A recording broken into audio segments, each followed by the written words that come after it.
ये तो जितनी जी सत्या हम्म हम्म,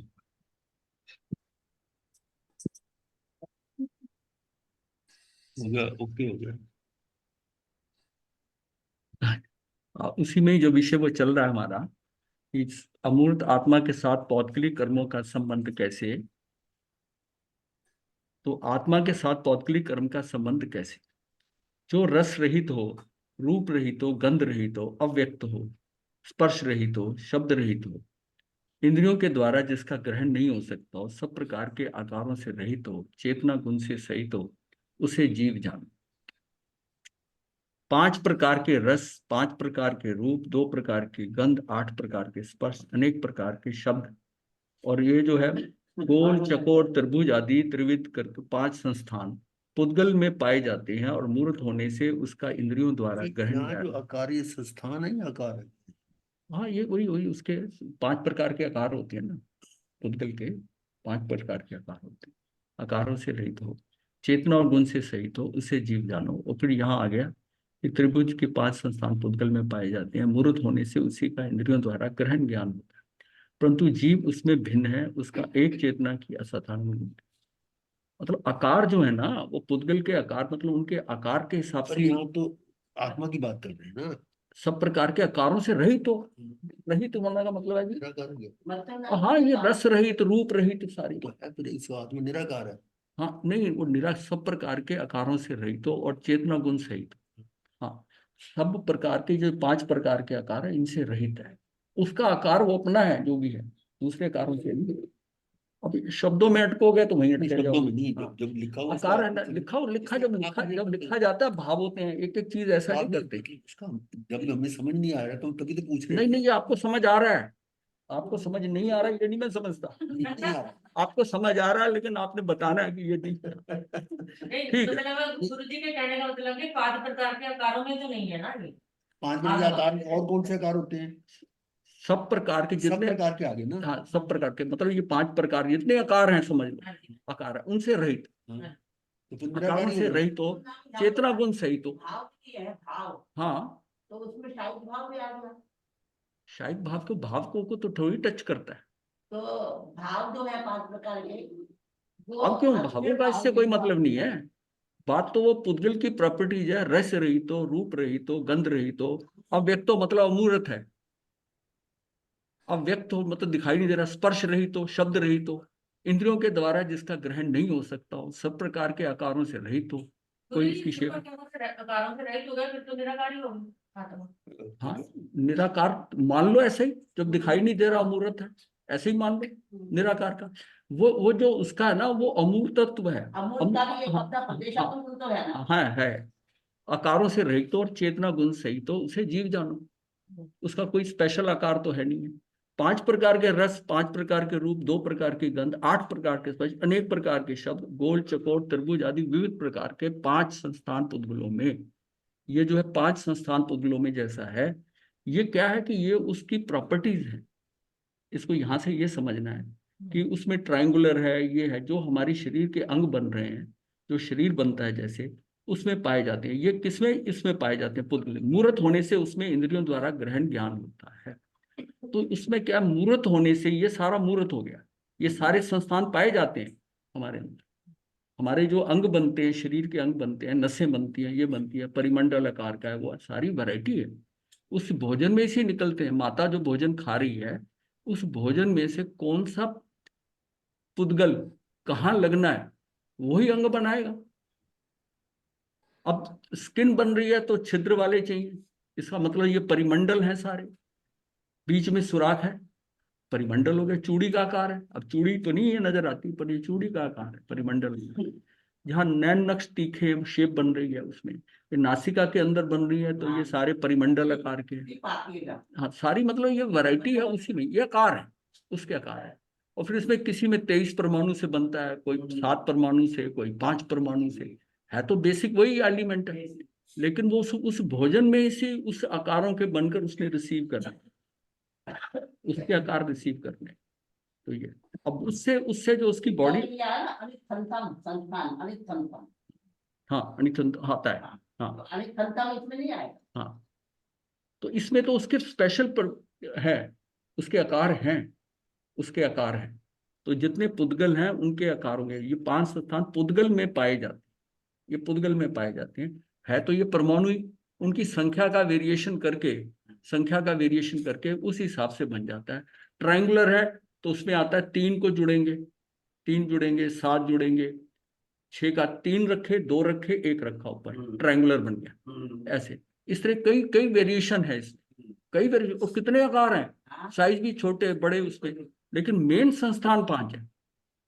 हाँ, triangle से ही बहुत तरह के बनते हाँ, हैं। एक भुजाओं से ही बहुत तरह के बहुत तरह के हैं। अब ट्रायंगुलर भी बहुत तरह के हैं, ट्रायंगुलर बहुत तरह के ट्रायंगुलर है, वो बहुत तरह के ट्रायंगुलर हैं। सर्कल बहुत तरह के हैं, परिमंडल बहुत तरह के। जो परिमंडल है, जो स्किन की छिद्र बनाता है, 3.5 करोड़ जो छिद्र की इसके ऊपर है, वो भी परिमंडल है। और नासिका वाला भी परिमंडल है, परिमंडल है।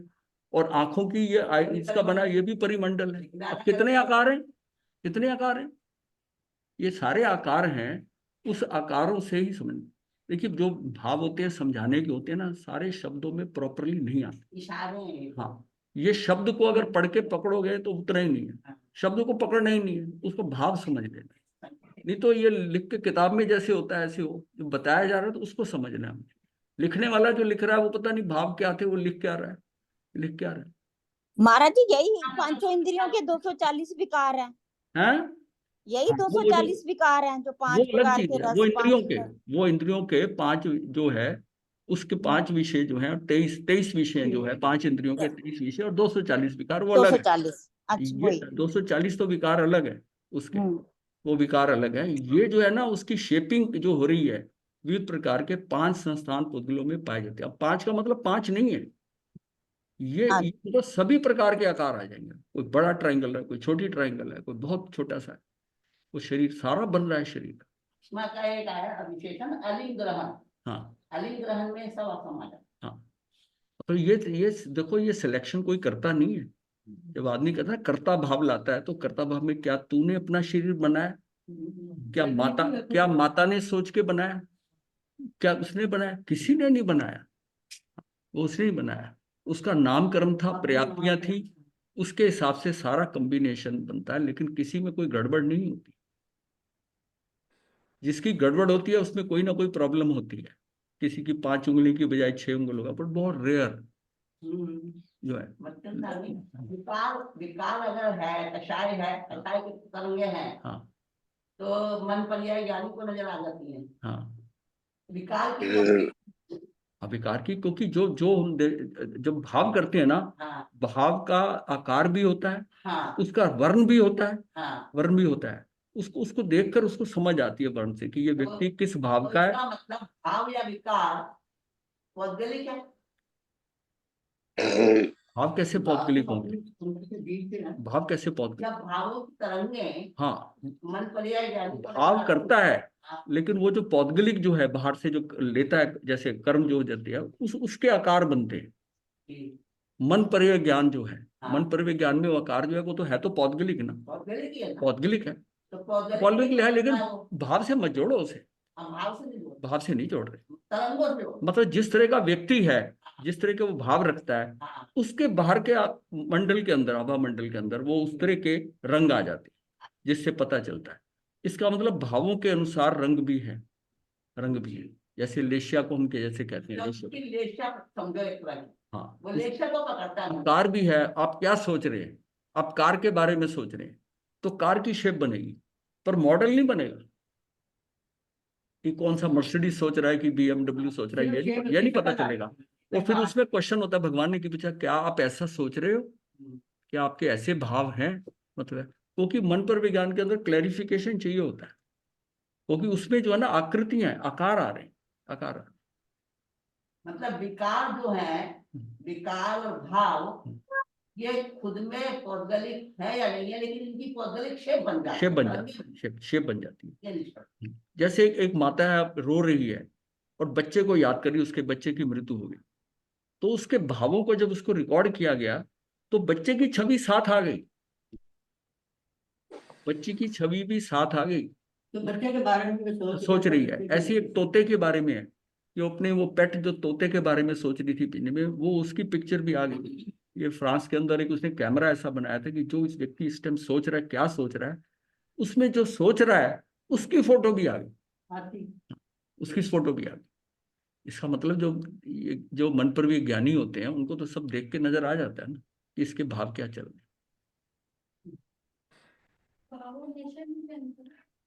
वो है, वो ज्ञान है तो पौद्गलिक ही है, मन पर भी ज्ञान से, मन पर भी ज्ञान से जो आकृतियां हैं। भावलेशिया में बहुत अंतर है, लेशिया पौद्गलिक है।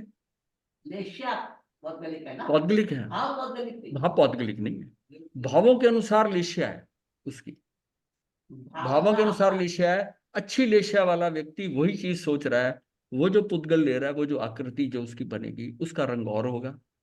और जिसके भाव बड़े खराब भाव है, उसके नील होगी या कपोत लेशिया या उसकी कृष्ण लेशिया, वो रंग जो है उसके अकॉर्डिंग हो जाएगा, उसके अकॉर्डिंग हो जाएगा। और वो सारा पौद्गलिक सिस्टम है जो जितने भी फील्ड बनते हैं, मैग्नेटिक फील्ड, इलेक्ट्रोमैग्नेटिक फील्ड, जो भी बनते हैं सारे जो है ना, मतलब वो जो बन रहा है वो पौद्गलिक ही तो है सारा। अब पौद्गलिक है, लेकिन किसके कारण बन रहे हैं वो भाव हो सकते हैं, वो बात वो भाव हो सकते हैं। दोनों में फर्क है। समझ आए। हाँ, दोनों में फर्क है। तो इसमें यह है कि उसका एक चेतना ही असाधारण गुण है, मतलब सबसे ज्यादा ये सारे बाकी सारे साधारण, चेतना जो है ना वो जीव का असाधारण गुण है, असाधारण गुण है जो समस्त जीवों में पाया जाता है, तो सब जीव में पाया जाता है और जीव के अतिरिक्त किसी अन्य द्रव्य में नहीं पाया जाता। वह जीव अमूर्तिक है, अतः इंद्रियों के द्वारा उसका साक्षात्कार नहीं हो सकता। जीव अमूर्तिक है, जीव जो है उसका इंद्रियों के द्वारा देखा नहीं जा सकता, इंद्रियों के द्वारा नहीं देखा जा सकता। अमूर्त आत्मा में जब स्निग्ध और रुक्ष गुण का अभाव है, तब उसका पौद्गलिक कर्मों के साथ बंध कैसे होता है। अब ये बात वहां ये प्रश्न आता है कि अमूर्त आत्मा में जब स्निग्ध और रुक्ष गुण का अभाव है, तब उसका पौद्गलिक कर्मों के साथ बंध कैसे होता है। प्रवचन सार गाथा 81 अनुसार रूप आदि गुणों में संपन्न मूर्त पुद्गल द्रव्य स्निग्धित्व रुक्षत्व स्पर्श से परस्पर बंध को प्राप्त होता है, ये ठीक है, परंतु उससे विपरीत आत्मा पौद्गलिक कर्म को किस प्रकार बांधता है। उससे क्या है कि उसके अंदर ठीक है कि उसको स्निग्ध और रुक्ष से बंध को प्राप्त होता है, ये ठीक है, परंतु इससे विपरीत आत्मा का पौद्गलिक कर्म को, मतलब फिर इसके विपरीत है, आत्मा का के पास स्पर्श गुण है नहीं है, तो फिर कैसे बांधता है। जिस प्रकार रूप आदि से रहित आत्मा रूप आदि पदार्थों को जान सकता है, रूप आदि से रहित आत्मा रूप आदि पदार्थों को जान सकता है, देख सकता है, उसी प्रकार रूप आदि से रहित आत्मा रूप आदि गुणों से युक्त कर्म रूप पुद्गलों को ग्रहण कर सकता है। ये बड़ा इंपॉर्टेंट पॉइंट है, ये बहुत इंपॉर्टेंट पॉइंट है कि आत्मा जो है वो पौद्गलिक नहीं है, पर वो जो गेस है ज्ञान आ रहा है, वो ज्ञान पौद्गलिक आ रहा है। और पौद्गलिक ये बता रहा है ना, पौद्गलिक की प्रॉपर्टीज बता रहा है ना, वो बात समझ में आ रही है ना। हाँ जी, हाँ जी। ये पौद्गलिक को बता रहा है, इसलिए इसका वर्ण क्या है, इसका गंध क्या है, इसका रस क्या है, ये कहाँ कहाँ पता चल रहे हैं, आत्मा में, आत्म प्रदेशों में पता चल रहा है ना। तो उसका मतलब है कि वो गुण उसके नहीं है, पर उन गुणों को वो जानता है। ये द्वारा हाँ, आ रहे हैं ये द्वारा। अब आप पिक्चर आकार बना रहे हो किसी चीज का, ऐसा सोच के कोई वर्ण देख रहे हो, गंध देख रहे हो, आपको ये गंध कैसी है वो महसूस आ रही है ना। तो आत्मा के अंदर तो वो गुण नहीं है, वर्ण गंध रस स्पर्श के, लेकिन वो उन गुणों को वो महसूस कर रहा है। अब आप कपड़े पे हाथ लगाते हो, वेलवेट है या खुरदरा खद्दर कपड़ा है, जब आप फील करते हो तो वो गुण किसके हैं, पौद्गल के। अब उसको फील करके आपको बता कौन रहा है, आपको बता रहा है, अब वो आत्म प्रदेश में ये वाली बात एक बार और। जो गुण नहीं, जो पौद्गलिक गुण है वो आत्मा में नहीं है, हाँ जी। नहीं, पर आत्मा को उसका ज्ञान नहीं, वो बात नहीं है। बाहर गंध कौन सी है, रस मीठा है कि खट्टा है, वो कहां से पता चल रहा है। जी। वो गुण उसके नहीं है, पर वो चाहे दूसरे के, वो उस गुणों को जानता है, वो गुणों को जानता है, उसको पूरा जो है उस चीज का पता चल रहा है कि ये शब्द ये बोला गया है, ये शब्द कैसा है, ये सारा उसको जानता है, वर्ण को जानता है, गंध को जानता है, रस को जानता है, सारे जानता है। इसका मतलब उसके गुण अगर नहीं है, वो उसको जानता तो है ना। आत्म प्रदेशों में कोई कमी थोड़ी है कि उसको नहीं जानेगा, जानेगा कहाँ, वहीं जानेगा, चेतन में जानेगा। ज्ञान पौद्गलिक नहीं है, लेकिन पुद्गल को जानता है। पुद्गल को जानता है क्योंकि ज्ञान है वो, क्योंकि वो ज्ञान है, वो ज्ञान में जानता है। जरूरी नहीं कि उसका गुण हो उसी को ही जाने। कोई ऐसा ना कहे कि भाई ज्ञान पुद्गल को जानता है, ज्ञान भी पौद्गलिक हो, हाँ, ऐसी बात ऐसा ऐसी बात नहीं, ऐसी बात नहीं। ये ज्यादातर पॉइंट मिस होता है, यहाँ ये पॉइंट मिस होता है। महाराज जी मथुरवंदा में हाँ जी, वो जो ये आप बता रहे हैं कि आत्म प्रदेशों से जानता है, क्योंकि आत्मा का तो ये स्वभाव ही है ज्ञाता जानना, वो हर चीज को जानेगा। हाँ, हर चीज को जानता ना, इस पर गुण ये से मत भी सोचिए। जान सकते हैं हम। हाँ हाँ जी, जी, क्या? इससे भी हम समझ सकते हैं ये हाँ बात हाँ, कि उसी को चाहे बताने का वो है। उसका। नहीं, हाँ। ये हाँ बात जी। समझ में तो आती है, लेकिन इस बात को कभी इस गहराई से क्या सोचा है कभी? हाँ जी। हाँ जी। हाँ, ये ये बात बारीकी ठीक है। इस हाँ जी। गहराई से सोचा है आपने? जानकारियां तो सारी हाँ जी वही जानता है, पर इस हाँ गहराई जी। हाँ से कि जी। ये जो गुण इसके नहीं है, गुण ना होने पे भी उन गुणों को ठीक जानता है, है। जानता है, उससे वंचित नहीं है ये। हाँ जी। तो उसी महाराज प्रकार करिए। रूप आदि से रहित आत्मा रूप आदि गुणों से युक्त कर्म रूप पुद्गलों को ग्रहण कर सकता है, ऐसा वस्तु का स्वभाव है, अतः उसमें कोई बाधा नहीं दिखती।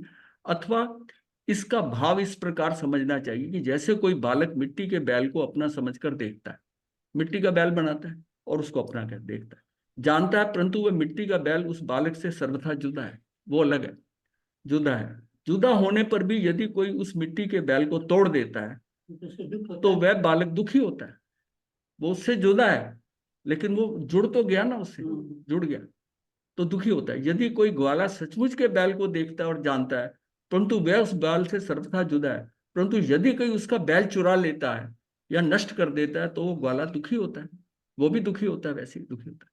जबकि उक्त दोनों ही प्रकार के बैल बालक तथा ग्वाले से जुदा हैं, तब भी वह उनके अभाव में दुखी क्यों होते हैं? ये बात बताई जा रही कि कैसे किस चीज का कर्म जो है ना हमारे से जुदा है, जुदा है, पर उसके साथ आपका लिंक बैठा हुआ है, ये जुदा है, दोनों दोनों चीजें जुदा है, लेकिन भावतः जो है ना अनुभव करता है। इससे ये बात विचार में आती है कि दोनों उन बैलों को अपना देखते जानते हैं, इस कारण अपने परिणामों से बंध रहे हैं। महाराज साहब ये तो पौद्गलिक भी होते हैं, अपौद्गलिक भी होते हैं, जैसे आत्मा अपौद्गलिक ये है। हाँ ठीक है, तो नहीं इससे क्या होगा? यही तो दोनों प्रकार के हो सकते हैं ना। हाँ, ये दोनों प्रकार के हो तो सकते हैं। मतलब आत्मा की जो शक्ति है वो उद्गल से भी कनेक्ट होने की है और अपुद्गल से भी, उद्गल नहीं है उससे भी अपने से तो है ही है, उसका तो किसी को हाँ। संदेह नहीं होता हाँ। कि आत्मा आत्मा को अमूर्त को नहीं देख पाएगी। अगर उसकी अवस्था ऐसी, अगर वो देख सकते हो तो उसको तो देख ही सकती है वो।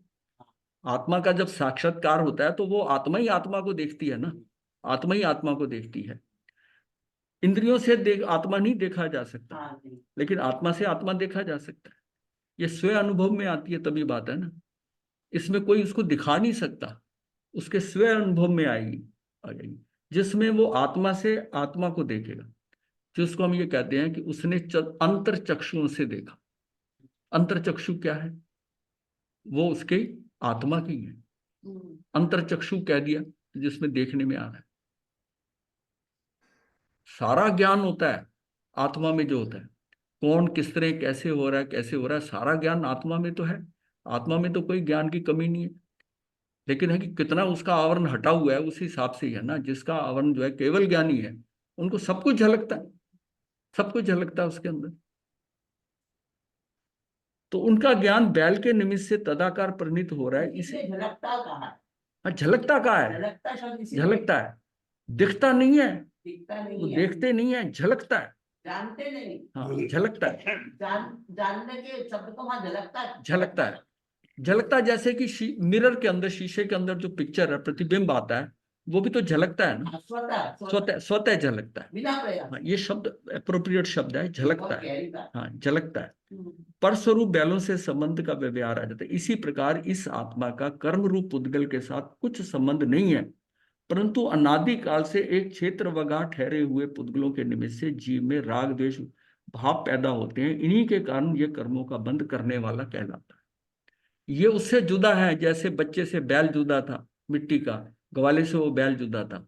पर ये हमारे साथ क्षेत्र वगाह करते हुए पीछे से इतना अनादि काल से साथ चल रहे हैं। इस कारण हमारे अंदर उसके जो है राग द्वेष कैसे पैदा होते हैं। द्रव्य कर्म मुद्रा में राग द्वेष इधर पैदा, इसका मतलब संबंध है ना, कोई अलग अलग है पर संबंध है कुछ। संबंध जुड़ने का संबंध है। हाँ, क्योंकि द्रव्य कर्म उधर है तो भाव कर्म मेरे और है। जैसे वो बैल और बच्चे से वो जुदा है, चाहे मिट्टी का है, गवाले का असली बैल है वो उससे तब भी जुदा है, तब भी दोनों को फीलिंग तो वही होती है। मतलब बच्चा भी मिट्टी के बैल से उतना ही जुड़ा हुआ है जितना गवाला सही के बैल के साथ जुड़ा हुआ है। वो उसने बैल बनाया, वो उसके साथ उसकी क्या है, ये ना, ये होता ना प्रतिबद्धता, जैसे उसके साथ प्रतिबद्ध है। एक शब्द होता है आसक्ति। आसक्ति भी और चीज है, किसी चीज के साथ हमारी आसक्ति, हाँ आसक्ति ना भी हो लेकिन प्रतिबद्धता हो सकती है। कोई आसक्ति नहीं है, ये मेरी चीज है, ये मेरी पेंसिल है, ये मेरी है, ये क्या है, उसको देखती दूर से आएगा ये तो मेरी है, ये तो मेरी है, हाँ मेरी है, हाँ वो मेरी प्रतिबद्धता है ना। हाँ हाँ, हम देख के हमारा दिखाते ये तो मेरी है, ये तो है, तभी मेरापन। हाँ मेरापन है। पुद्गलों के निमित्त से जीव में राग द्वेष आदि भाव पैदा होते हैं। इन्हीं के कारण यह कर्मों का बंध करने वाला कहलाता है। गाय बांधी गई है, ये तत्व दृष्टि से जब विचार करते हैं तब बंधन रस्सी का रस्सी के साथ है, ना कि रस्सी का गाय के साथ है। मतलब हम कहते हैं गाय बांधी, रस्सी को रस्सी से बांधा है, रस्सी को रस्सी से बांधा है। अब इसमें क्या है कि निश्चय में तो रस्सी को रस्सी से बांधा है, लेकिन व्यवहार में हम क्या कहते हैं, गाय गाय गाय बांधी। गाय को तो नहीं बांधा, रस्सी को रस्सी से बांधा है। समझ में आ रही है ये बात? कि गाय को रस्सी से बांधा कि रस्सी को रस्सी से बांधा। गला तो बेचारी गाय का ही होता है। हाँ लेकिन उसको बांधा कहीं नहीं है, बांधा रस्सी को रस्सी से है। देखने में तो ये मतलब अलग होते हुए भी वो बंधी हुई कहते हैं ना, ये कर्मों का मतलब अलग होते हुए भी बंधे हुए हैं। वो बात को बताया जा रहा है। अब ये एग्जाम्पल कहाँ तक होते हैं, ये जो सारे बताए जाते हैं, ये थोड़ा उसको भाव पकड़ना होता है। हाँ दिख रही है, और ये दिखते नहीं है, ये दिखते नहीं, पर है तो अलग। अब वो जो एग्जाम्पल थी कि रस्सी एक कम हो गई और तब भी उसने हाथ करके वैसे ही बांधा, अब बताओ वो बंधन तो हो गया ना। मनुष्य समझ सकता है, पर जानवर जो है वो तो आतन, उसने कहा कि रस्सी बांध दी, उसके लिए इतना वो बस वही खूंटे के साथ है कि मैं बंधा हुआ हूं। बैठा हुआ देखता रहा, खोले तो ये ऐसे जो एग्जाम्पल होती है ना, वो आपकी चीज को 100% क्लियर तो नहीं करती, पर जब उपमा दी जाती है, बताया जाता है कोई देखे, वो काफी हद तक बता देता है। पर आप उसकी मीन मेख निकालने लग जाओ कि कहाँ बंदी है, क्यों बंदी है, किसने बांधा है, गाय ही बंदी है, तो फिर बात वो एक्चुअल क्या है कि जो बताना जा रहा है वो समझ में नहीं आएगी। जैसे मेरे लिए सब पदार्थ ये है, हाँ वैसे मेरे लिए अपने आप को जानना भी वो भी ये है मेरे लिए। हाँ ये है, ये है। तो अगर मैं किसी पदार्थ से जुड़ती हूँ, बाहर के ये से जुड़ती हूँ, तो वहां तो वो बंधन है, विकार है। वो इसलिए बेकार है कि वो मूर्तिक ज्ञान आ गया। हाँ मूर्तिक आ गया, वो मूर्तिक आ गया। हाँ, अगर ये से जुड़ती हूँ, हाँ अपने कैसे जुड़ते हो तो अमूर्तिक से जुड़ रहे हो। अमूर्तिक से जुड़, हाँ अमूर्तिक से, अमूर्तिक को अमूर्तिक देख लेगा, अमूर्तिक को मूर्तिक देख लेगा, अमूर्तिक देख लेगा, हाँ अमूर्तिक देख लेगा, अमूर्तिक अमूर्तिक को देख लेगा, और मूर्तिक अमूर्तिक जो है मूर्तिक को भी देख लेता है। हाँ। लेकिन उस समय आप सोचो कि मैं तो देख, तो मैं अपनी आत्म प्रदेशों में है, तो मैं आत्मा को देख ही रहा हूं। नहीं, तो आत्मा को नहीं देख रहा है। वो इस समय वो जो है आत्मा आत्म प्रदेश नहीं है, वो पौद्गलिक हो गए, उसका आकार आके बन गया उसमें और उस कारण इस तरह तो हम सारी जिंदगी भर के अनादिकाल से देख ही जा रहे हैं। सारा कुछ ज्ञान हो रहा है, लेकिन हमको जो एक्चुअल देखना वो तो नहीं देखा ना। और मन पर्याय ज्ञान को इसीलिए सबसे मतलब केवल ज्ञान से जस्ट कम माना है कम माना है। कि मन पर्याय ज्ञानी जो है ना, पदार्थ देख रहा है, पुस्तक से जुड़ रहा है वो, लेकिन फिर भी वो अलग है। अलग है। उसको तो अवधि ज्ञान से थोड़ा ऊपर रख दिया। हाँ, अवधि मैं ज्ञान केवल से- ज्ञान से नीचे नहीं कहूंगा, अवधि ज्ञान से ऊपर रख दिया, हाँ, अवधि ज्ञान से क्योंकि ऊपर। इसकी उत्कृष्टता बहुत ज्यादा है, जबकि इसकी लिमिटेशन है। अवधि ज्ञान बहुत आगे तक जा सकता है। वो तो बहुत सीमित है। हाँ, और ये 2.5 द्वीप तक ही है, जी हाँ। ये 2.5 द्वीप तक है, वो तो इसकी सब लिमिटेशन है। बट मतलब उसकी लिमिटेशन उसमें है क्षेत्र के वाइज, लेकिन quality wise quality wise better है, क्वालिटी वाइज बेटर है। इसलिए इसलिए ये समझिए कि अवधि ज्ञान से ऊपर है, इंस्टेड ऑफ ये कहें कि हम केवल ज्ञान से नीचे है, क्योंकि केवल ज्ञान के आसपास भी कुछ नहीं है।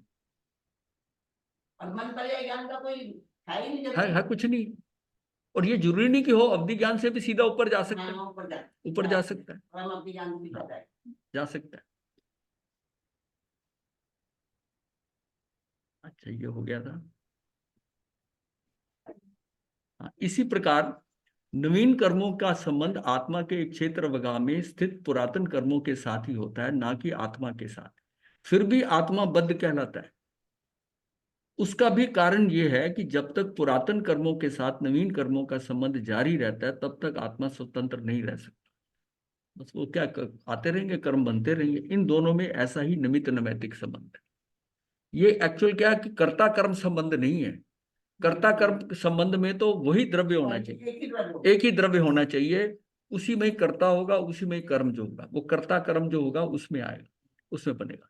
लेकिन जब दो द्रव्य हैं, एक तरफ पुद्गल है और एक तरफ जीव है, तो अब जो बन रहा है उसमें निमित्त नैमित्तिक संबंध, निमित्त नैमित्तिक, क्योंकि इसमें कारण दो है।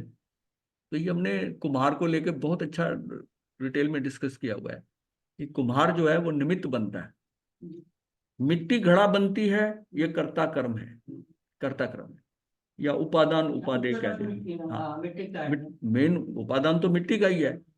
इवन कुम्हार भी बनाएगा तब भी वो उपादान मिट्टी का ही है, मिट्टी का है, लेकिन वो तो निमित्त आ रहा है, वो मुख्य निमित्त है। और चाक डंडा डोरी जो उसके और समान है, वो उसके सेकेंडरी निमित्त, वो भी निमित्त है। अगर खाली कुम्हार आ जाए, उनके बिना आ जाए, तब भी काम नहीं होगा, तब भी काम नहीं होगा। वो भी चाहिए, वो भी चाहिए। और सिर्फ है कि वो उसमें इन्वॉल्व नहीं होते, काम होने के बाद वो उसमें से निकल जाते, ना पहले होते ना बाद में होते हैं, बीच में आते बीच हैं में ना, आते पहले हैं। और ये जो होगा, ये कर्ता जो है, ये निकल नहीं सकता उसमें से। नहीं रहेगा, हमेशा रहेगा। हाँ, पहले भी था, बाद में। कर्ता उस कर्म के अंदर, उस कार्य के अंदर जो हुआ है उसमें से भाग नहीं सकता। मिट्टी भाग जाएगी क्या घड़े में से? नहीं भाग सकती, मिट्टी रहेगी क्या, घड़ा टूट जाए जब भी। वो नहीं भाग। ये अगर निमित्त नैमित्तिक संबंध समझ में आ जाता है तो सारी सिस्टम समझ में आ जाता है कि ये सारा हो क्या रहा है। हम उससे अलग हैं, लेकिन निमित्त नैमित्तिक संबंध है हमारा। महाराज जी, एक बात पूछ सकता हूँ आपसे? हाँ जी। ये आपने निमित्त नैमित्तिक का बात समझाई, बिल्कुल क्लियर हो गई है। हाँ। लेकिन अगर आप थोड़ा विचार करें तो हम्म, इसमें हमेशा आत्मा ही पुद्गल को इन्फ्लुएंस करती है, पुद्गल आत्मा को इन्फ्लुएंस नहीं करता है। बिल्कुल सही बात है, क्योंकि ये उसमें वो समझना शक्ति ठीक है नहीं ना? है, उसकी हाँ, शक्ति नहीं है उसमें। उस देखिए, खींचने की शक्ति उसमें खींचने की शक्ति तो आत्मा में ही है, पर उसमें तो खींचने जिसका की है। मतलब हर कार्य वो में खींच निमित्त सकता है, आत्मा हुई। वो खींच सकता है, वो ऐसा है कि वो खींच सकता है परमाणु। बस एक एक एक खींच रहा है, खींच रहा है। एक खींच रहा है। तो इसका मतलब निमित्त हमेशा आत्मा रहेगी, पुद्गल नहीं रहेगी। तभी इसको क्लियर करा था कि 6 द्रव्य, षट द्रव्य में 6 द्रव्य के अंदर 4 द्रव्य सिर्फ भाव से करते हैं, वो भाव में ही रहते हैं, और उनका वो परिणामिक भाव होता है। ये जो है भाव जमा क्रिया, हाँ, इसमें भाव भी है और क्रिया भी है।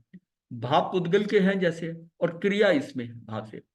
वो पुद्गल में फिर भाव कैसे हैं? पुद्गल भावों से प्रभावित हो रहा है, इसलिए ये भाव कर रहा है, ये भी क्रिया कर रहा है, वो भी क्रिया कर रहा है। इन दो द्रव्यों को, जीवास्तिकार पुद्गलास्तिकार को, इसमें से निकाल दिया कि ये दोनों दोनों काम करते हैं, दोनों काम करते हैं। और बाकी जो 4 द्रव्य हैं वो भाव से, वो क्रिया कुछ नहीं करते।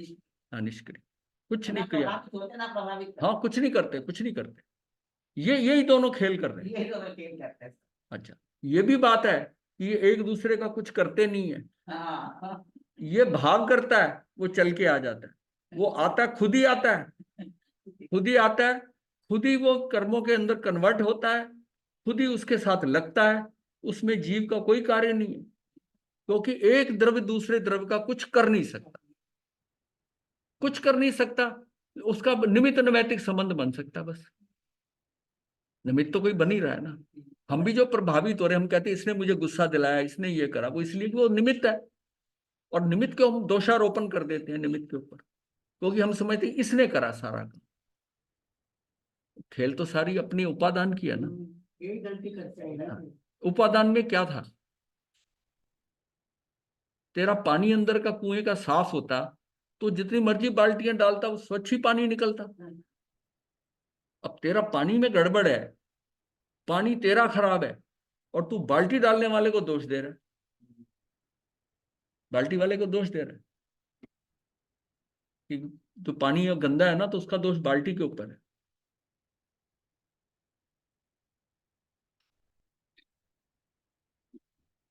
ये हमारा ये 12वां तो कर लिया था।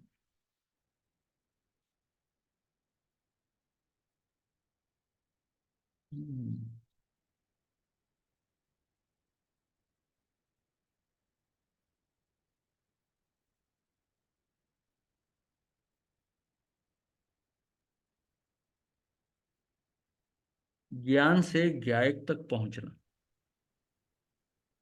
ये एक नया विषय है। ज्ञान ही गायक तक पहुंचने की डोरी यानी कि तार है। जैसे ही आपके बच्चे ने आपकी उंगली पकड़ ली, तो उंगली के साथ आप भी पूर्ण रूप से बच्चे की पकड़ में आ जाते हैं। ऐसे ही ज्ञान पकड़ में आने पर पूर्ण गायक स्वभावी आत्मा आपकी पकड़ में आ जाती है। मतलब एक बार वो ज्ञान से आपने पूरा गायक आत्मा को पकड़ सकते हो, स्वभावी आत्मा आपकी पकड़ में आ जाती है। वह ज्ञान ही वास्तव में ज्ञान है जो गायक को निर्विकल्प अनुभूति तक पहुंचाता है। वह ज्ञान ही वास्तव में ज्ञान है। हाँ जी, क्या चाहिए? पेपर मिल जाएगा। ये कागज किसी के दो।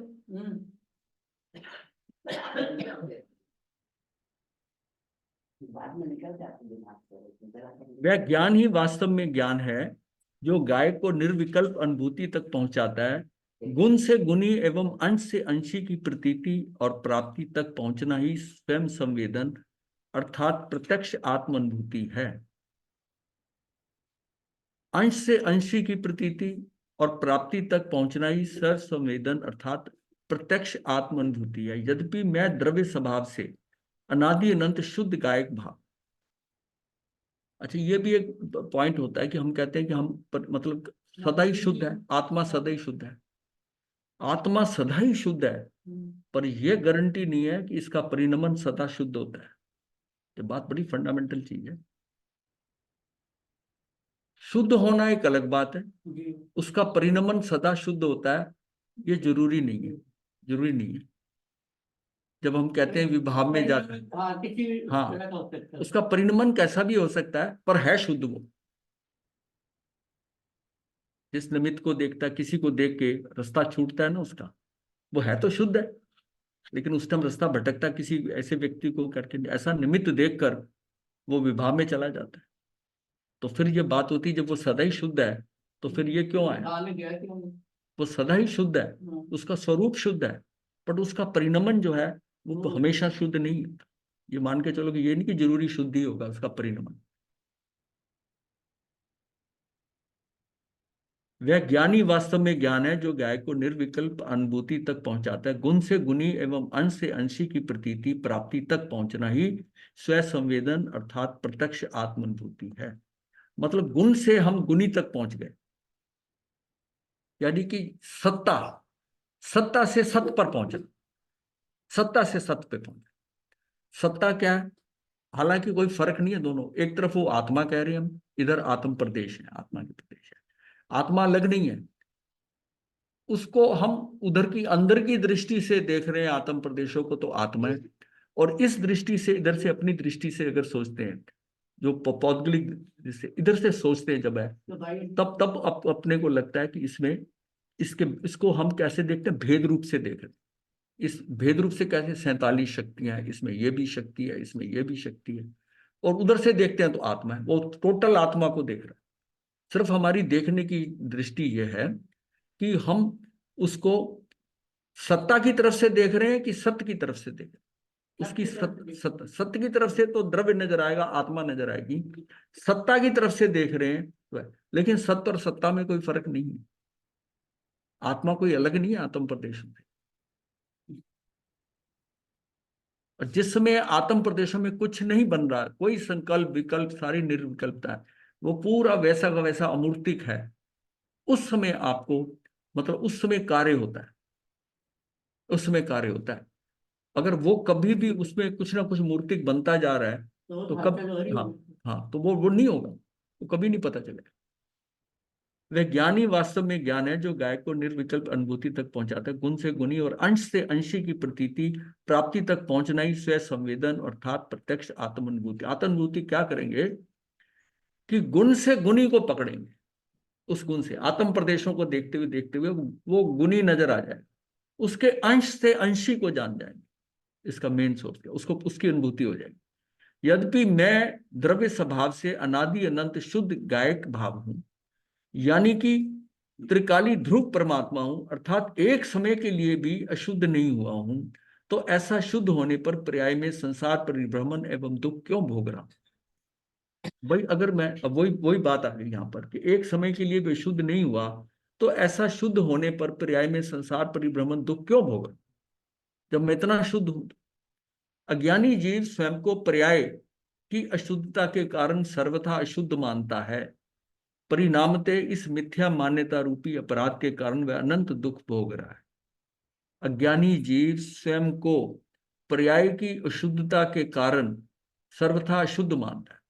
द्रव्य तो उसका शुद्ध है ही है, अब पर्याय उसकी अशुद्ध हो गई, पर्याय की अशुद्धता के कारण सर्वथा अशुद्ध मानता है। परिणामतः इस मिथ्या मान्यता रूपी अपराध के कारण वह अनंत दुख भोग रहा है। यदि जीव स्वयं को त्रिकालिक शुद्ध ज्ञायक ही जाने माने और ज्ञायक में ही रम जाए समा जाए, तो पर्याय में भी शुद्ध हो जाता है। अगर उसी में मतलब जो है जीव स्वयं को त्रिकालिक शुद्ध ज्ञायक को जाने, अपने को क्या जानता है कि मैं शुद्ध हूं, इसको जाने, इसको माने और उसी में रम जाए, उसी में रमता है, समा जाए। रम जाए, रमने का मतलब उसमें ही गमन करता है। रम जाए, समा जाए तो पर्याय में भी शुद्ध हो जाता है। जब तक जीव अपने को अशुद्ध एवं दीनहीन जानता है और मानता है, तब तक अशुद्ध एवं हीन आचरण नहीं छोड़ता। ये जो एक किस्म से दीनहीनता हमारे अंदर की, मतलब इन जनरल लोग कहते हैं हम तो बहुत पापी हैं महाराज, हमने तो इतने कुकर्म किए, ये किए। जब हम कहते हैं कि उसका उस जो किया था वो भूत है, तू बात वर्तमान की कर, वर्तमान में तू पूरा शुद्ध है। अगर उस वर्तमान की शुद्धता में भी तू सोचता है कि मैंने भूत में ये गलतियां की हैं, तो फिर तू तेरी अशुद्धता अभी तक कायम है। ये जो हमने जाना था प्राग भाव, प्राग भाव का क्या मतलब है? वो जो तभी उस ये जो पॉइंट है ना, बीती तही बिसार दे आगे की सुध ले, वो ये वो है। इसकी उस गहराई से समझो। अगर हम समझते हैं कि बीती मतलब पीछे की यादें बहुत छोड़ दो, उतनी तक नहीं है ये। जो कुछ भी आज तक पिछले इस समय से वर्तमान से आपने पीछे किया है, वो इसका इस पे कोई प्रभाव नहीं। अभी इसी समय देर एंड देन आप डिसीजन करके एकदम बदल सकते हो। ये हमारा प्राग भाव। प्राग भाव में स्थिरता। हाँ, प्राग भाव तो जो बीत गया ना, उसकी तो बात करना नहीं बनता, उसको याद करना नहीं बनता, क्योंकि वो आपका वर्तमान खा जाएगा। हम याद करते रहते हैं पिछले आप सुनाते हैं दूसरों को, बताते हैं, समझाते हैं, वो खा जाता है। वर्तमान में क्या होता है कि वो भूत चलता रहता है, और खाली हुए तो फिर प्रध्वंसा भाव आ जाता है, और उसमें भी तू कुछ कर नहीं सकता। ये दोनों खेल चल रहे हैं हमारे साथ। वो इसमें दोनों तो चार भाव में जब हमने समझा था कि प्राग भाव जो है जो जो इस समय तेरी वर्तमान स्थिति है, इसमें पीछे उसका अभाव था, तो उसको क्यों क्यों ध्यान में रखता है? वो पर्याय आई थी, खत्म हो गई, मतलब नहीं। उसको समझो ना कि ये टाइम के अंदर इस फिल्म का ये पोर्शन यूज हो गया, खत्म हो गया, उसको पीछे भूत की तरफ जाने ही नहीं। अगर ये हम उसको स्टॉप कर देते हैं तो हमारा वर्तमान खड़ा है। लेकिन हम हमेशा होता है ऐसे हुआ, उस व्यक्ति को देखते ही जैसे व्यक्ति आता है, ये चतुर्मास ऐसा हुआ था, बस सारी अब बात मान लिया याद आ जाती है। जम्मू का व्यक्ति आ गया तो पूरा जम्मू याद आ जाएगा, जम्मू याद आएगा, उसमें यह है, वो भी बातें आके करेगा वही वाली जम्मू की, महाराज आपका चतुर्मास ऐसा हो, सारा रिन्यू करके। अब जो प्रेजेंट उसके बैठने का टाइम है, जितनी देर 1 घंटा बैठता है, वो सारा भूत में ले जाता है, भूत में ले। तो जब तक वो अपने अंजीव को अशुद्ध एवं दीनहीन जानता है, मानता है, तब तक अशुद्ध एवं हीन आचरण नहीं छोड़ता है। स्वयं को शुद्ध मानने और शुद्ध स्वरूप अनुभव करने पर ही उसका आचरण सहज शुद्ध एवं उत्कृष्ट हो जाता है। निष्कर्षतः स्व का यथार्थ स्वरूप प्रत्येक साधक को ज्ञान में होना अत्यंत आवश्यक ही नहीं अपितु अनिवार्य भी है। स्व का यथार्थ स्वरूप प्रत्येक साधक को ज्ञान में होना अत्यंत आवश्यक ही नहीं अपितु अनिवार्य भी है। ज्ञानी कहते हैं कि तुम ज्ञान का अनुसरण करो, अनुभव करने का प्रयास करो। जब तुम्हें ज्ञान की अनुभूति होगी तब तुम समझना कि ज्ञान की अनुभूति ही आत्मा की अनुभूति है। अच्छा, अनुभूति में उस टाइम ज्ञान ही आएगा, जो जब हम देखेंगे ना ज्ञान उसको, का आत्मा है। तो वो अमूर्ति ज्ञान होगा। अगर उसमें कोई ज्ञान नहीं हो रहा तो अब ये अमूर्ति ज्ञान आएगा, अमूर्ति ज्ञान है। अमूर्ति ज्ञान होगा तो सुख भी अमूर्तिक होगा, उस ज्ञान के साथ ही सुख है। तो उस समय जब निर्विकल्प स्थिति है, कोई संकल्प विकल्प नहीं है, उस समय आत्मा के आत्म प्रदेशों के अंदर आपको जो है ज्ञान की अनुभूति, आत्मा का देखना क्या, उसको ज्ञान से होगा, ज्ञान की अनुभूति होगी, और ज्ञान के साथ सुख की अनुभूति होगी। वो सुख भी अमूर्तिक सुख होगा, वो सुख बिल्कुल डिफरेंट होगा जो आज तक हमने सुख पाया है। पौद्गलिक सुख जो पाए हैं वो उसके कहीं आसपास भी नहीं होगा। वही आत्मा की अनुभूति है, ज्ञाय की अनुभूति है। खेद की बात तो यह है कि अनादि काल से अज्ञानी को अब तक पता ही नहीं मिला है। यदि एक बार पते का पता चल जाए तो समझ लेना चाहिए कि आत्म अनुभूति प्रकट होकर ही रहेगी। उसका पता चल जाए ना, पते का पता चल जाए, पते का पता चल जाए तो समझ लेना चाहिए कि आत्म अनुभूति प्रकट पते होकर की बात पता ही यह नहीं। पता ही जाता है। जिस प्रकार किसी व्यक्ति को आप फोन करके पूछें कि आपके यानी कि उनके उसके लिए घर में कौन कौन सी वस्तुएं हैं, मुझे उन वस्तुओं के नाम गिनाइए, तब वह व्यक्ति उत्तर देता है कि उसके घर में तो अनेकानेक वस्तुएं हैं और उन समस्त वस्तुओं को बताना आसान नहीं है, परंतु आप मेरे उसके घर का पता लिख लीजिए, मतलब मेरे का मतलब उसके घर का, आप मेरे घर का पता लिख लीजिए, यहां आपके आने पर यहां रखी हुई समस्त वस्तुएं प्रत्यक्ष दिखाई देंगी। उसी प्रकार शिष्य विनय पूर्वक सदगुरु के समीप जाकर आत्मा के अनंत गुणों का वैभव के बारे में पूछता है। तब सदगुरु फरमाते हैं कि आत्मा के अनंत गुणों को वचन के माध्यम से कह तो नहीं सकते, ना ही शब्दों द्वारा शास्त्रों में लिखा जा सकता है, परंतु आत्मा के ज्ञान स्वभाव का स्वरूप समझाने का प्रयत्न किया जा सकता है।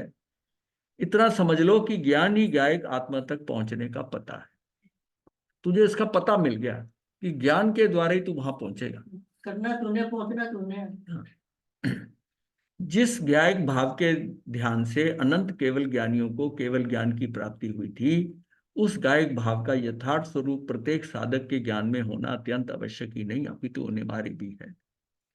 यद्यपि सर्वज्ञ भगवान भी गायक भाव का सर्वांग स्वरूप समझाने में असमर्थ हैं, शब्दों से वो बता नहीं सकते, शब्द छोटे पड़ जाते हैं।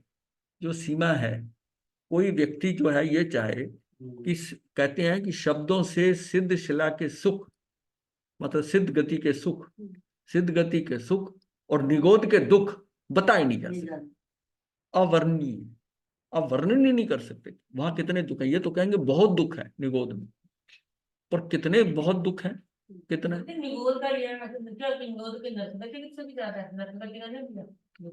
नरगति में तो पीरियड है, टाइम पीरियड है, कि नरक गति में तो या कि ज्यादा से ज्यादा 7वीं नरक में होगा तो 33 सागरपम ही होगा ना। और उसमें ये भी है कि उसमें आपकी धुलाई हो रही है कर्मों की, और अगर आप उसमें आप सहज भाव से हो रही है तो नवीन कर्म नहीं बनेंगे, हाय हाय करके करते हो तो नवीन बनेंगे।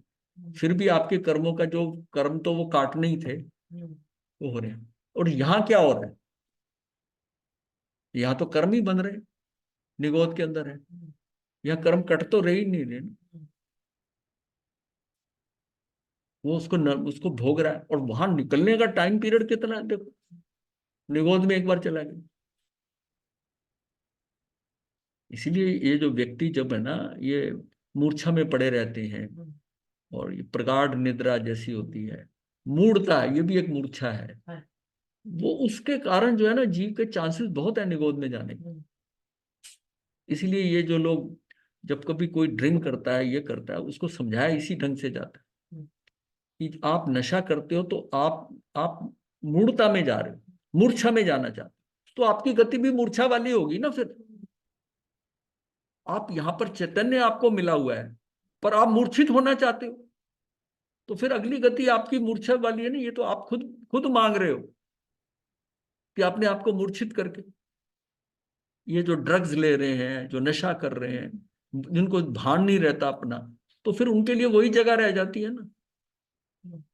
अब इस ढंग से आप समझाएंगे ना, शायद किसी को चोट लग जाए और वो इसको छोड़ दे। हाँ तो मेरे छोड़। बगल से भी कहते हैं हम तो आनंद में है, उसको समझ नहीं आ रही, वो मूर्छा नहीं है, मूर्छा में है, वो आनंद में मूर्छा में है। वो जैसे कबूतर आंखें बंद कर लेता बिल्ली देख के ना, बस वो वैसे ही कर रहा है, आंखें बंद कर रहा है। मस्ती से कह रहे थे कहते फिर क्यों वो वहां मस्ती कैसी है। हाँ जी, क्या? कहते वहां चले जाएंगे तो क्या हो जाएगा। नहीं, फिर तो कोई बात ही नहीं है, फिर तो कोई बात ही नहीं। ये संसार उन्हीं लोगों से चलेगा।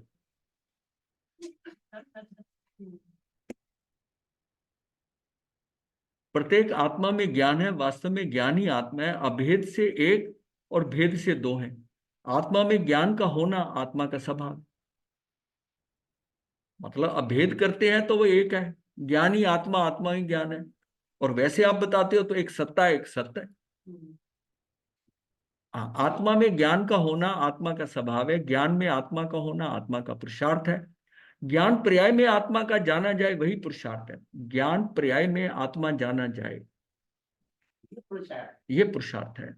ये काम पुरुषार्थ का है कि मुझे ना ज्ञान पर्याय में आत्मा जाना जाए, मैं आत्मा संपूर्ण लोक को जानूं, उसमें मेरी महानता नहीं है। मैं आत्मा संपूर्ण लोक को जानूं, इसमें मेरी महानता नहीं, या संपूर्ण जगत मुझे जाने, इसमें भी मेरी महानता नहीं है।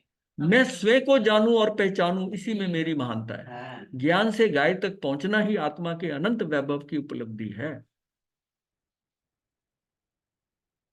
वास्तव में जिस साधक को ज्ञान की अनुभूति होती है उसे गाय की अनुभूति नियम से होती है। यहां तक कि ज्ञान की अनुभूति एवं ज्ञाय की अनुभूति दोनों भिन्न भिन्न अनुभूति नहीं है। कथन करने में भेद हो सकता है, परंतु अनुभूति तो अभेद एक रूप ही होती है। अब आप ये कहो कि मुझे ज्ञान की, उस टाइम साधक को ज्ञान की अनुभूति हुई या गायकों की अनुभूति हुई, वो दोनों वो होती है जब उसको ज्ञान की अनुभूति होगी। आत्म प्रदेशों की जब आत्मा की ज्ञान की अनुभूति हुई, उसे गाय की अनुभूति नियम से होती है। यहां तक कि ज्ञान की अनुभूति एवं गाय की अनुभूति दोनों भिन्न भिन्न अनुभूति नहीं है, दोनों एक है। कथन करने में भेद हो सकता है, बस सिर्फ यह कि हम इधर से कह रहे हैं कि इधर से कह रहे हैं, दोनों साइडों से अलग फर्क है, दृष्टि का है। एक भेद दृष्टि है, एक अभेद दृष्टि है, बस ये दृष्टि है, चीज वही है, एक ही है, परंतु अनुभूति तो अभेद एक रूपी होती है। ऐसा कहा जाता है कि पारसमणि यदि लोहे को स्पर्श करे तो लोहा सोना बन जाए, परंतु ऐसी कोई पारसमणि नहीं है जो लोहे को स्पर्श करे तो लोहा पारसमणि बन जाए। ऐसी कोई पारसमणि नहीं है जो लोहे को स्पर्श करे तो लोहा पारसमणि बन जाए। उक्त कथन में गूढ़ रहस्य यह है कि आत्मा की पर्याय, ज्ञान की एक समय की पर्याय भी त्रिकालिक ध्रुव पारसमणि रूप आत्मा है, अर्थात शुद्ध आत्म द्रव्य का आश्रय लेकर स्वयं भगवान बन जाती है। राग की पर्याय को लोहे की, वीतराग पर्याय को सोने की, और त्रिकालिक ध्रुव भगवान आत्मा को पारसमणि की उपमा दी गई है। आत्मा के स्पर्श से अर्थात साक्षात्कार यानी कि अनुभव से राग की पर्याय भी वीतराग पर्याय में परिवर्तित हो जाती है। राग की पर्याय को लोहे की, इसको लोहे की होगी, वीतराग की पर्याय को सोने की, और त्रिकालिक ध्रुव भगवान आत्मा की पारसमणि की उपमा दी गई है। ये पारसमणि है। और आत्मा के स्पर्श से अर्थात साक्षात्कार यानी कि अनुभव से राग की पर्याय भी वीतराग पर्याय में परिवर्तित हो जाती है। हमारे पास सबसे शुद्ध क्या है? शुद्ध आत्मा, परम शुद्ध जो है वो आत्मा है। अगर मैं इस शुद्ध को ही देखता रहूं, अब हमारी दृष्टि खराब क्यों हो रही है कि जो अशुद्ध है, मेरी दृष्टि सारी उस पे है, शरीर के ऊपर है, और ये पूर्णतः अशुद्ध है, बदल रहा है, प्रतिक्षण बदल रहा है, अशुद्ध है, जो टिक नहीं सकता। और एक ऐसा मेरे पास द्रव्य है जो सदा वैसा ही है और सदा शुद्ध है। मैं उसको देखना नहीं चाहता। उसको देखना शुरू कर दूं, शुद्धता आएगी, आएगी, शुद्धता आएगी। जिस साधक ने लोहे रूप राग की पर्याय को हे, सोने रूप वीतराग पर्याय को उपादेय माना, वही साधक पारसमणि रूप त्रिकाली गायक भाव को परम उपादेय मानता है। साधक ने जिस साधक ने लोहे रूप राग की पर्याय को, लोहे रूप राग की पर्याय को हे माना, राग की पर्याय को हे मान लिया, यानी उसको लोहा मान लो, और सोने रूप जो है वो वीतराग पर्याय को उपादेय माना, वीतराग पर्याय, वही साधक पारसमणि रूप त्रिकालिक गायक भाव को परम उपादेय मानता है। यहां ध्यान देने योग्य बात यह भी है कि यदि लोहा ना होता तो पारसमणि कैसे बनाता? अतः वर्तमान पर्याय में राग जानकर निराश होने की जरूरत नहीं है। राग की पर्याय से वीतराग पर्याय रूप परिणमन होता है, और राग का व्यय और वीतरागता का उत्पाद और गायक भाव की ध्रुवता का स्वरूप जानने पर भगवान आत्मा ही सर्वांग समझ में आता है। ये बात क्लियर हो जानी चाहिए। राग की पर्याय से वीतराग रूप परिणमन होता है, राग का व्यय होगा, वीतरागता का उत्पाद, उत्पाद होगा, और गायक भाव ध्रुवता का स्वरूप जानने पर ही भगवान आत्मा का सर्वांग समझ में आता है सारा, कि ये आत्मा क्या है, आत्मा क्या है। तो अज्ञानी किसी भी घटना के क्षणिक पने में ही नित्यपना स्थापित कर देता है, फलस्वरूप अनंत कषाय करके आकुलित एवं दुखी होता है। उसे जगत की कोई वस्तु तो क्षणिक लगती है और कोई वस्तु नित्य लगती है। श्वासोश्वास तो क्षणिक लगते हैं, परंतु शरीर नित्य लगता है। वास्तव में नित्य लगने वाली वस्तु भी क्षणिक ही होती है। वास्तव में जो जिसको नित्य लग रहा है आपको, वही वस्तु नित्य लगती है। श्वासोश्वास तो क्षणिक लगते हैं, वो तो समझ आता है कि ये क्षणिक है श्वासोश्वास। शरीर उसको नित्य लगता है। वास्तव में नित्य लगने वाली वस्तु भी क्षणिक ही होती है। उस मतलब शरीर पे जो पौद्गलिक चीजें सारी क्षणिक है। किसी का क्षण बड़े हैं, किसी के छोटे हैं। अब जो हम ये देख रहे हैं, हम सिर्फ अर्थ पर्याय नहीं, जिसकी व्यंजन पर्याय है, जो व्यंजन पर्याय उसकी खत्म होगी तो वो खत्म हो जाएगी। वो कुछ कुछ काल की बनती है, चीजें सारी टूटती है, अल्टीमेटली सबने बदलना है। श्वासोश्वास और शरीर आदि पुद्गल की अवस्थाएं क्षणिक ही हैं। सांस का देह में जाना ही जन्म है, सांस का देह से बाहर निकलना ही मरण है। श्वासोश्वास ही जन्म मरण है। प्रति क्षण हर श्वास में जन्म हो रहा है हमारा, हर श्वास में श्वास निकल, निश्वास में मरण हो रहा है। श्वासोश्वास ही जन्म मरण है। जिस प्रकार श्वासोश्वास क्षणिक है, उसी प्रकार देह भी क्षणिक ही है और अनित्य ही है। नदी और सागर में एक बहुत बड़ा अंतर यह है कि नदी के दोनों किनारे सदा दिखाई देते हैं, किंतु सागर का सदा एक ही किनारा दिखाई देता है, दूसरा नहीं। अतः हमें जितना विचार अपने जन्म दिवस के संबंध में करते हैं, उतना मरण दिवस के संबंध में नहीं करते। यही कारण है कि भव को नदी नहीं अपितु सागर कहा है, भव सागर कहा है। इसमें एक ही किनारा नजर आता है। मरना किसी ने मरना है क्या? अच्छा है, बड़े कहते पल पल मर रहे हैं। तो और क्या, कम तो वही भी है ना। पर जी नहीं रहते। हाँ, वो पर तो जब गधा होता गधी तो मरण से हो जाता। परमवीर जगह खेलते तो कर जी नहीं।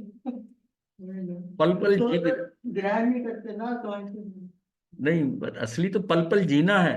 हाँ। उन्होंने ये समझाया कि इसको सागर कहो, सागर है, जीवन का सागर है। उसमें तो नदी की तरह पार्ट नजर आते हैं, जन्म ये मरण। क्षणिक में जैसे दोनों नजर आ रहे हैं, ये भी एक, ये तट भी नजर आता है, ये भी तट नजर आता है। सागर में जिस किनारे खड़े हो ना, वही वही नजर आता है, दूसरा नजर नहीं आता, दूसरा नजर नहीं। मनुष्य भव को क्षणिक जानकर जिस जीव को मरण रूपी किनारे का विचार आता है, उस जीव को आत्म कल्याण करने की भावना भी उतनी तीव्र गति से प्रबल होने लगती है। सदा भान बना रहता है कि जन्म दूर होता जा रहा है और मरण निकट आ रहा है। अज्ञानी को पीछे भूतकाल मुड़कर देखने की आदत ऐसी हो गई है कि अनागत में आने वाला मरण दिखाई नहीं देता। सच तो यह है कि अज्ञानी मरण को देखना ही नहीं चाहता। किसी अन्य का मरण देख भी ले तो भी अपने मरण का एहसास नहीं होता। ऐसे एहसास का ना होना ही उसे प्रमादी बना देता है। ये प्रमादी है। अब लोग जो लोग उसके बाद तो मरना ही है। जो लोग शमशान घाट में जाते हैं किसी अपने एक साथी को छोड़ने, वह थोड़ी देर में जब अग्नि अग्नि का मुखाग्नि देते हैं तो उसके बाद में वो बातें क्या करते हैं? शमशान घाट रिश्तों की बातें करते हैं, क्योंकि उस वहां पर अंत्येष्टि में सारे जगह के लोग इकट्ठे हुए हैं, एक दूसरे का हालचाल पूछते हैं, बात करते हैं, रिश्ते भी तय कर लेते हैं वहीं पर ही, क्योंकि मेल हो जाता है सारे। और जैसे ही वो व्यक्ति को अग्नि दी और वैसे ही वो अपना ये गया, और अब हम अपना आगे अपनी लाइन पे। निवेश का टाइम हाँ, अब जो है अपनी जिंदगी वो बस वो ही गया, वो गया। किसी अन्य का मरण देख भी लें तो भी अपने मरण का एहसास नहीं होता। ऐसे एहसास का ना होना ही उसे प्रमादी बना देता है।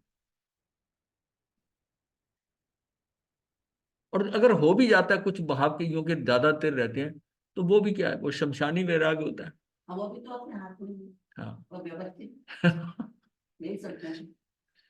थोड़ा प्रसाद दे दो, व्यवस्था को इतना मत करो कि प्रसाद ही ना रहे। इसको तो प्यार से खत्म नहीं हो जाएगा। हाँ। वो उसको याद व्यवस्था को करना है परिणाम पे, उससे पहले याद नहीं करना। उससे पहले अगर याद करेंगे तो अकर्मण्यता आ जाएगी, अकर्मण्यता आ जाएगी। उसको याद आता है, परिणाम आता है ना, तब याद करना। परिणाम आने पे याद करना है कि भाई ठीक है, जो होना था कर लिया, अब ठीक है, तब करना। नहीं तो उससे पहले नहीं याद करना, नहीं तो नुकसान हो जाएगा। कोई भी क्रिया करते वक्त इस बात की जागृति रहनी चाहिए कि यह क्रिया इस समय के लिए ही है, अगले क्षण यह क्रिया होने वाली नहीं है, अगले क्षण होने वाली क्रिया अगले क्षण के लिए ही है, उसके और आगे के क्षण के लिए नहीं है। इस प्रकार की विचारधारा से कषाय भाव सहज ही मंद होने लगते हैं। हम उसको खींचे ना। मान लियो किसी ने कुछ गलत बात कह दी, कुछ कह दिया, ठीक है, वो वहीं की वहीं खत्म। अगर आपका भाव आया ना कुछ कह के, वहीं खत्म कर दो, उसको आगे खींचा नहीं, क्योंकि सबसे जरूरी है अपना टाइम बचाना, तो प्रकट बैठे रहते हैं अंदर ही, क्यों टाइम बचाना। अब वो जो रिएक्शन होगा उसमें, वो आपकी प्रेजेंट स्थिति के अनुसार हो रिएक्शन। भाव से जुड़ा है। हाँ, ये तो एक द्रव्य दो द्रव्य आ गए ना। नहीं, ये तो एक पुद्गल ही हो गया, पुद्गल अनन्य। हाँ, पुद्गल के, हाँ, पुद्गल का पुद्गल के साथ। हाँ, इस प्रकार की विचारधारा से कषाय भाव सहज ही बंद होने लगते हैं। आत्मा में विकल्प की तरंगें उछलती हैं, ज्ञान की धारा बहती है। राग द्वेष रूपी विकल्प की उत्पत्ति कर्मोदय के निमित्त से होती है, जबकि ज्ञान का परिणमन किसी परद्रव्य के कारण नहीं होता। ज्ञान आत्मा का स्वभाव है, अतः आत्म द्रव्य के सहजपने के समान ज्ञान के परिणमन में भी सहजपना होता है। ये सहज होता है। दोबारा दोबारा करा दूं ये? हाँ, तो आपके चेहरे से नजर आ रहा है कि थोड़ा। आत्मा में विकल्प की तरंगें उछलती हैं, ज्ञान की धारा बहती है। देखिए, उसमें विकल्प की तरंगें उछलती हैं और ज्ञान की धारा बहती है। राग द्वेष रूपी विकल्प की उत्पत्ति कर्मोदय के निमित्त से होती है, उससे निमित्त होती है। जबकि ज्ञान का परिणमन किसी परद्रव्य के कारण नहीं होता, उसके अपने कारण नहीं हो रहा है ज्ञान का परिणमन, तो किसी परद्रव्य के कारण नहीं होता। ज्ञान आत्मा का स्वभाव है, स्वभाव है। अतः आत्म द्रव्य के सहजपने के समान ज्ञान के परिणमन में भी सहजपना होता है। आत्म द्रव्य के सहजपने के समान ज्ञान के परिणमन में भी सहजपना होता है। विकल्पिक औदिक भाव है और मैं परम परिणामिक भाव हूं। जीव जो है मेरे भावियों परम परिणामिक भाव है। विकल्प क्षणिक है, मैं नित्य हूं। विकल्प आकुलता में है एवं दुख में है, मैं निराकुल और सुख में हूं। व्यवहार से पंच परमेष्ठी शरण है और नीचे से निज आत्मा ही शरण है। धन संपत्ति, माता पिता, पत्नी, पुत्र पुत्री, भाई बहन, वैद्य औषधि आदि अशरणी है। निज आत्मा ही आश्रय लेने अर्थात शरण योग है। बस ये वाला जो है ना, ये पॉइंट को, विकल्प औदिक भाव है। बाहर विकल्प अगर आ रहा है ना तो उदय में वो औदिक भाव है। कर्म बंद। हाँ, औदिक भाव हुआ है, उदय में आया कर्म। और मैं परम परिणामिक भाव। विकल्प क्षणिक है, विकल्प आएगा क्षणिक का, मैं नित्य हूं। विकल्प आकुलता में, दुख में है, मैं निराकुल एवं सुख में हूं। व्यवहार से पंच परमेष्ठी शरण है, ये व्यवहार में है। निश्चय से निज आत्मा ही शरण है। धन संपत्ति, माता पिता, पत्नी, पुत्र पुत्री, भाई बहन, वैद्य औषधि आदि अशरणी है। निज आत्मा ही आश्रय लेने अर्थात शरण योग्य है।